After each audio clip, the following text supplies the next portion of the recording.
點解有啲人越努力反而越焦慮？你有冇諗過，問題根本唔係出喺你身上，而係你身處嘅環境正喺度一啲一啲咁殺死你。稻盛和夫講過一句好狠嘅說話：一個再出色嘅人，長期浸喺緊張嘅人際關係同壓力環境度，都會變得暗淡無光。呢個就係環境嘅真實力量。你以為靠意志力就可以對抗一切？但現實係，我見過太多眼淚有光嘅人，喺一段消耗嘅關係、一個高壓嘅環境度，慢慢變得焦慮、暴躁，連自己都覺得陌生。呢個唔係佢哋性格有問題，而係環境喺度重塑佢哋。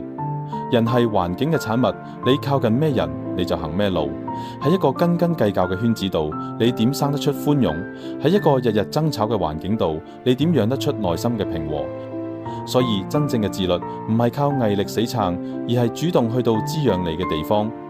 點解換圈子係進步最快、成本最低嘅方式？因為養成新習慣好難，但適應環境係人嘅本能。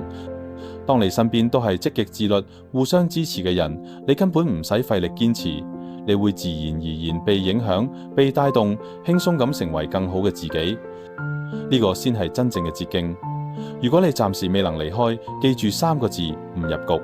學識分辨邊啲係人哋嘅課題，邊啲係你嘅課題。你嘅疲憊、你嘅焦慮、你嘅唔快樂，都唔係矯情，而係你嘅生命喺度對你發出最真實嘅信號。保護好自己嘅精神氣血，就係對自己最大嘅投資。